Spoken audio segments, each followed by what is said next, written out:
Let's go. Tuesday is here. The summer is drawing near. August 26th. Happy to have everybody there in the chat. We got Derek's picks. Me and John are going to drop some plays. Producer Mix behind the buttons. Happy Tuesday. Hit that like button. Covers best MLB bets for the day. Derek, how are you, pal? I am doing pretty well.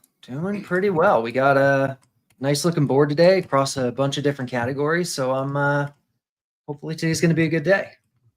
First play, when we get to it, is interesting because we never get these plays. Yeah. Interesting. Never. So let's get to it. Producer Mick saying like, comment, subscribe. I still got my weekend voice here on the go. One more final week of summer. Enjoy it, everybody. Release procedure is as follows. We'll tell you the book. We'll tell you the secondary book. Give you some time. Then we'll tell you the game, the market, the player, the over-under. We'll have a chat. You guys let us know. We'll tell you some buy points. We'll tell you some projections. Sometimes you got to make up your own mind. That's what sports betting is. Sometimes you get to things late, and then you got to know when to get off that pile. And it's interesting. I saw who was pitching yesterday for Miami, Edward Cabrera. I know your numbers are going to change, right? So I wanted his over strikeouts, and you projected on the under. And I know I know that line's going to move 40 points the other way, 50 points the other way. It's so interesting at how influential your numbers are, and like where it gets back to the point to the balance, right? Or to the equilibrium of where it is. It's incredible. There's no other number in sports projection in sports that has that much influence and that much quick influence than your numbers in baseball. Yeah, nothing that I've seen, certainly. No, it's incredible. And to get this one is very excited about this one. MGM, hopefully this number's here. We're 10 points off at FD. We're 10 points off at 365. Right now we're at MGM. Colorado, Houston. We lost 5 here, but that's still good. The number's still there. Plus 105. Let's get it out there. Hunter Brown, 7+ Ks on the over 6.5. Plus 105. Now, the interesting part here is we never get A1 pitchers versus bottom tier bad. Like this is like as square as a bet as it seems. No. I looked at it this morning and I'm like, how is this showing value? Like it's an ace pitcher that I'm sure if you went back and checked, the game logs this year, like the bat would have been on the under more often than not. He's facing the Rockies away from Coors Field. They're a very strikeout heavy offense. Hunter Brown has been great this year. I don't get it. The bat's projecting over 7 strikeouts here, 7.1, and we're getting 6.5 at plus money. The only concern that I see is that in his last start, his stuff plus did drop considerably. His velo was down 1 mile per hour, but it's only one start. Like stuff plus isn't sticky enough to believe after one start. So like chances are he probably just had, an off outing or something, the tracking was off or something. So yeah, unless he's broken all of a sudden, this one looks really good. Yeah, one of those box scores, as Milo says, probably because he hasn't been over 6 strikeouts in over a month. Did go to Colorado. Yeah, did go to Colorado July 2nd, 8 strikeouts in that environment. So you think hopefully at home, better spot for him there. Looking at some other prices people are putting up there. FanDuel minus 108, plus 107 at Patano. There you go. Some Ontario people will be happy to hear that if you can get that. The minus 120s from 365. Is there a line here? Where's our line on the 7.1 projection? Yeah, so it's not like the projection is like wildly over. I think if you can get like I'm probably good down to like minus 110. I think minus 120 I'm out on. Yeah. Gotcha. Tough one. Colorado. Let's see it. Number 2. I was just saying this was one of the more underrated pitchers in baseball this year. But we'll get to it. Cubs, San Francisco. We are at DraftKings. 365's 5 points off. FanDuel, I believe, is 10 points off. We got our number here. Let's go. Matthew Boyd, under 17.5 outs. Boyd under 17.5 outs plus 110. I'm guessing you don't think, I mean, we're August 26th, that 2.61 ERA for Matthew Boyd isn't representative of what he's been. No, I don't think it is. He's a guy the bat was really high on coming into the year, which was nice, but he's just blown away any reasonable expectation. And it's not like he's doing it in a way that really looks like super legit. Like the stuff plus isn't really up much. The strikeouts are way down. He's not walking as many guys. His home run per fly ball is low. His BABIP is low. His strand rate is high. It's mostly just luck indicators. And so once those start to normalize, you would expect him to be throwing more pitches per out, to being less efficient. And I think the Giants offense right now is actually a little bit underrated too. So I'll take the under on Boyd here. Nice. I'm all saying under review. Yes, my under outs are becoming almost instant reviewable at DraftKings, which is not something you prefer. That's for sure. I used to any bet that used to be in Colorado, Derek, was reviewed. And you're like, okay, they've kind of caught on to the Colorado angle here in a spot, but no, it seems to be everywhere. Took this to say, thank you, Nick Porto. Verlander under 16.5 outs is also tempting from JPC 4th. Talk about luck. Anyone off the top of your head, Derek, like put together just the luckiest entire season where the wheels eventually fell off, but like 1 year, you're like, this was just maybe 30 starts of absolute luck. Anyone that come to mind? Well, the guy that came to mind this year, the wheels haven't fallen off yet, is Trevor Rogers. But Rick Porcello's Cy Young year, maybe? Nice. Like Trevor Rogers is like in areas of like Nolan Ryan of like his stretch of baseball right now. Yeah, but like he's not any different of a guy than he's ever been. Like I don't get it. I don't see how this could possibly be real. All right, 1-2 numbers there. Let's continue. Cincinnati at the Dodgers. Make sure I got that one. Yes, that's the one you sent. Let's go. We are at Bet365 SIA. So it's a walk market. So we're kind of down to Bet365 Sports Interaction for Ontario, Hard Rock, and then DraftKings later. That's the way this market goes. Number is there. Let's go. Nick Martinez under 1.5 walks plus 120. Nick Martinez under 1.5 walks plus 120. There was a time when you could go in every day. You could bet the over under at DraftKings. You could find plus 160s, plus 140s. And those days are gone. Baseball market just, I don't know, just adapts quicker than other markets, it seems.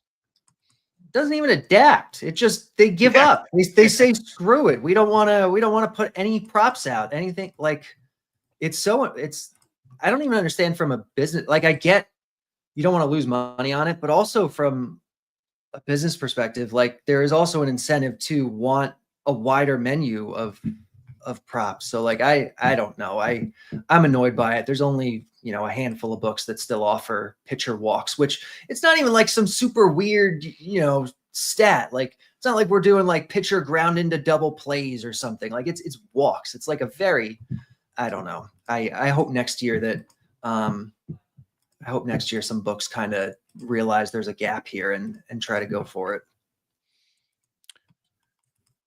You do project in your raw data, you do project GIDPs, right? I do. Yeah. If you want to put a market up for that books, I would be very happy about that. That would be a sweaty, like what would you need? Right. So like maybe guys, average, like good ones average like 0.7 per game. Is that high? That would be high. Maybe.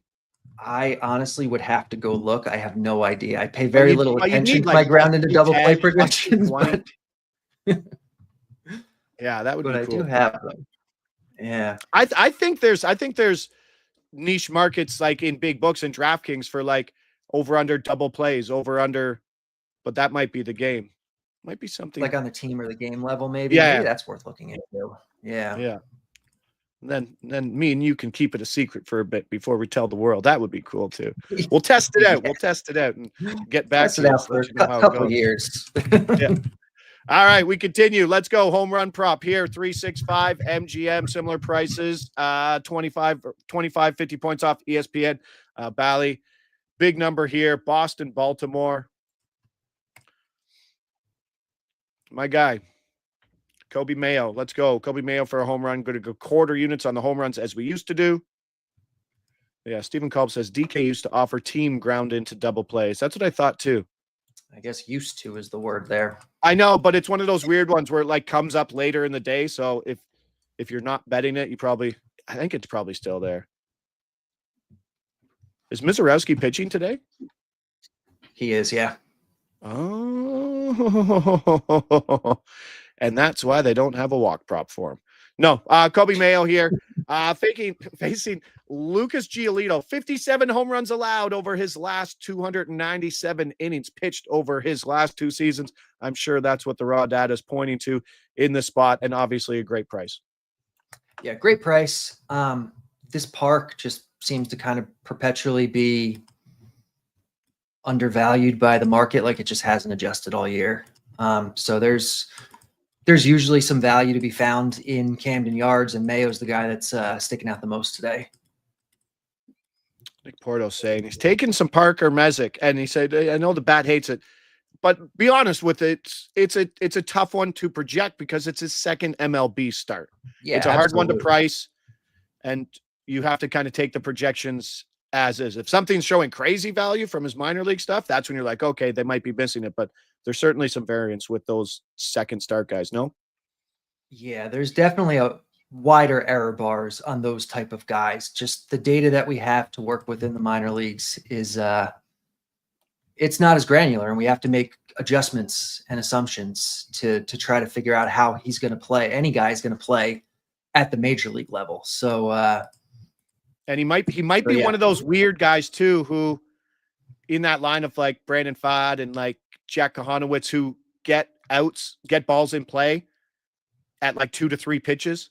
I think in his last start, he went 6.2, 83 pitches, gave up 7 hits, struck out 6 guys. You're like, that's a lot of batters face. How did he do that? Oh, because he got early swings. You never know what happens with that, but I got to look at him later today. So Coby Mayo's on the board there, expecting projected hit at a 7-hole. Boston at Baltimore. We stay there. Let's go to a player walk prop. We're at 365. Sports Interaction at 340. Fanatics at 340. 310 at DraftKings. Also, I believe, projects well. Yep. Samuel Basallo. There's absolutely no way this guy would have a pitcher if they were still doing pitchers.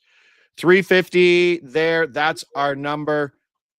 When we see these, it kind of goes to the idea of his minor league numbers just aren't probably priced in at how good he was at taking walks. Yeah, that's exactly it. I've been betting his walks the last couple of days. I think yesterday he took his first walk of the year, unless I missed one before that, but only a 3% walk rate this year. In the minors was much higher than that.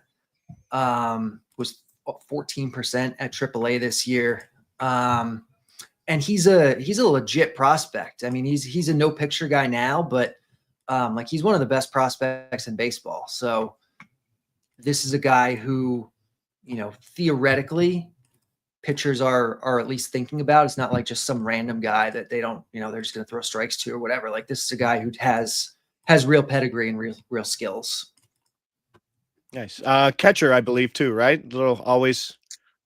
Catchers probably have the better eye in terms of plate discipline, whether they can do something, right? Yeah. Blue saying Basallo. I apologize to Sam there.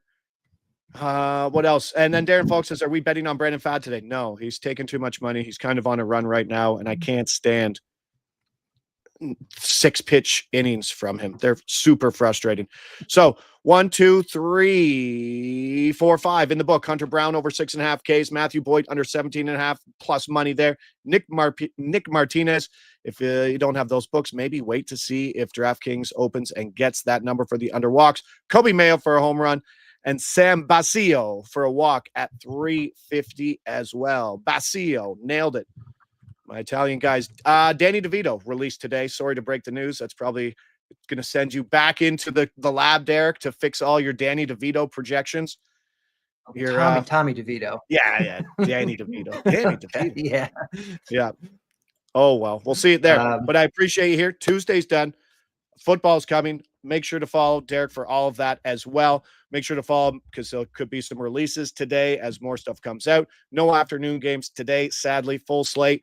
But back tomorrow, same time, and Friday. That's when the MLB shows go this week and going forward for the rest of the MLB season. Appreciate it, Derek. Glad to get the numbers. And we'll see you back here tomorrow at the same time. Cody Clinton said, Basallo. That was it. Nailed it. All right. We continue to run. We got all our plays in there, and now it's time to bring on the ass man. Your Tigers are a half game up for the best record in the MLB. Need to figure out a side bet for the AL winning. I'll let you do that. You can set the odds, and I'll take the yes or no. And then because we probably have to get something Jays versus Tigers for an AL pennant, no? Yeah, I was thinking about this earlier. I was like, if that's Jays, Tigers, ALCS, we got to get together for something. Are you coming to Detroit for a game? Am I going to Toronto? Like, what are the odds that both of our teams could be in the league championship series? And within driving distance of each other too. So I was thinking about that the last time I was at Comerica Park. I was telling my friend that I'm like, this could be actually an epic October that we're not even really thinking about, right? I could Uber to Detroit cheaper and get tickets than it would be to take my family to a baseball game in the postseason. You could definitely probably do that. You're telling me what the regular season price is. Like last year, I think our season ticket price for the ALDS was $30. So that is insane. If you guys don't know, John, season ticket holder for the Tigers, I would assume that a 500 level ticket for the playoffs would be minimum $150. I want to say last year Comerica, because it was obviously very exciting, they didn't expect to be in the postseason there. I want to say StubHub was maybe your get-in price would be $150. Decent ticket was 200, 300, kind of in that range. So yeah, I'm not looking forward to it. And the Jays are still selling out, so there's no reason for them not to keep jacking up the price. And I don't even want to talk about that under yesterday because Joe Ryan, absolute flop.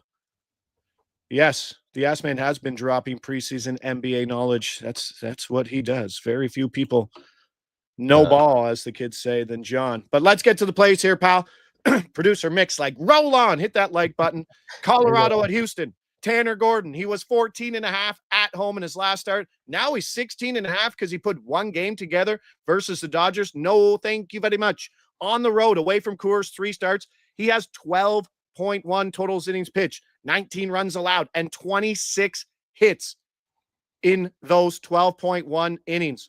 4.2, 3 innings, and 4.2 in his 3 road games. This is not a good pitcher. And he's coming off a 92 pitch start versus the Dodgers at home, but through 78, 77, 76, and 67 in his previous 4. So a giant jump in work.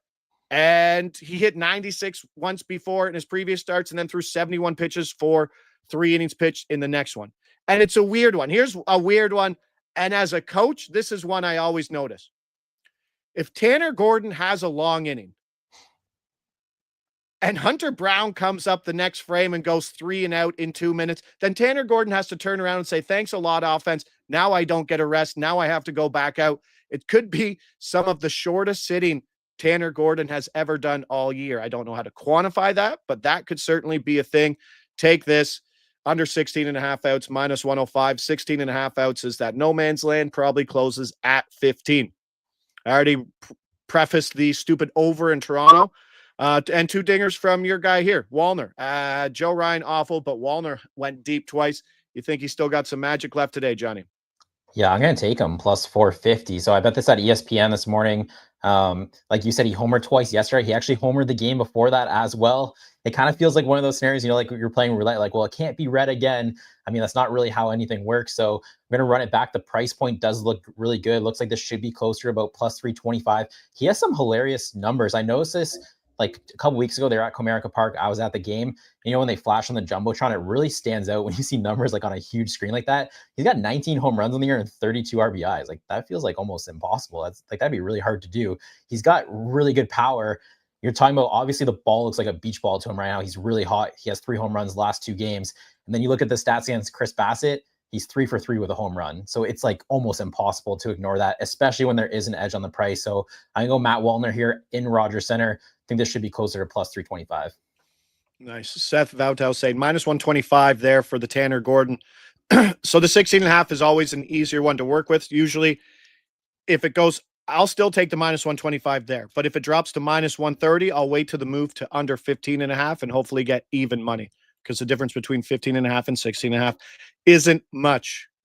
Because if you've had to sweat someone coming out for that inning, believe me, sitting is always the better option for the under. Let's get to the guy someone had already mentioned, Tampa Bay, Cleveland. We go Parker Messick over 15.5 outs, minus 115. Probably drive this up to minus 125. Second MLB start after going 20 outs on just 83 pitches while giving up 7 hits and 6 Ks. Like I said, that's a ton of batters. So how does he get through there? 3.19 pitches per plate appearance is elite. Like I said, like that Brandon Fad territory, he can have 9 pitch innings, and his K per inning stuff is dirty. Well over a K per inning in AAA from the left side, including AAA over this number in 6 straight starts. Tampa Bay, not great. And if you saw Tanner Bybee yesterday, absolutely lose it on everybody. Maybe a little better run from the dugout. Maybe a little pep in the step from the Guardians, who have just had a bad season. Another check mark as we continue to go down that list. Weather, 10 miles an hour in, 68 degrees, a lot to like, and a hard guy to price in his second MLB start. Like I said, preface it right, Detroit, half a game. So really, they're not. Like, it's a tie, you get one more game. The half a game's interesting, right? But they're on the road in a great hitting spot in Sacramento versus a pitcher who's allowed 15 home runs in 65 innings. Which Tiger do you like to go off tonight?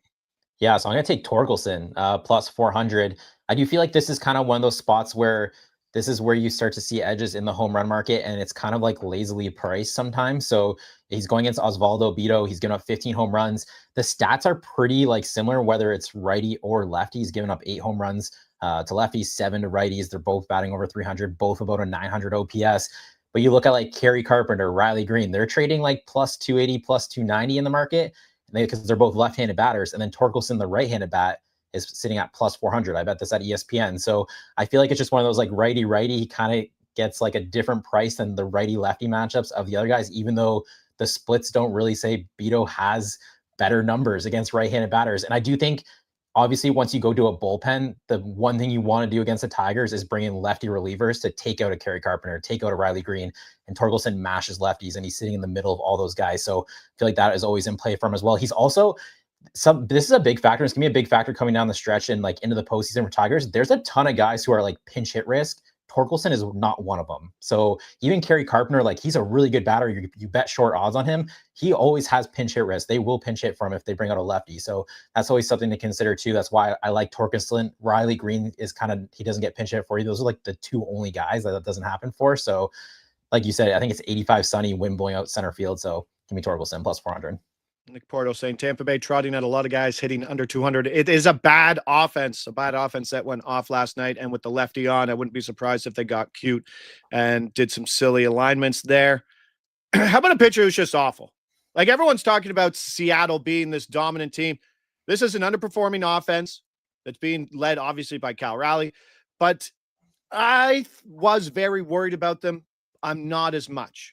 I think I'm more worried about Detroit than I am Seattle. I think Seattle's continuing to underperform, and they should be a better team, but they're not. And here's a perfect example. Luis Castillo, I was surprised to see plus money on this under 17 outs because we've talked about it. Derek was on the show, I believe, 2 starts ago saying his stuff plus is just not there. His strikeout stuff is not there. And if you got a boost today, I think this is the spot you use it on. Back-to-back 4 inning pitch outings where he's allowed 19 hits. He's not fooling anybody. And his last 6 starts, 31.1 innings pitched, 43 hits allowed with 7 dingers. There's lots of arms in Seattle, but a clean short inning. This is what I want. Luis Castillo struggling right now. Give him his 5 clean innings, 85 pitches, sit him down and say, okay, let's work from there, because right now it's not working.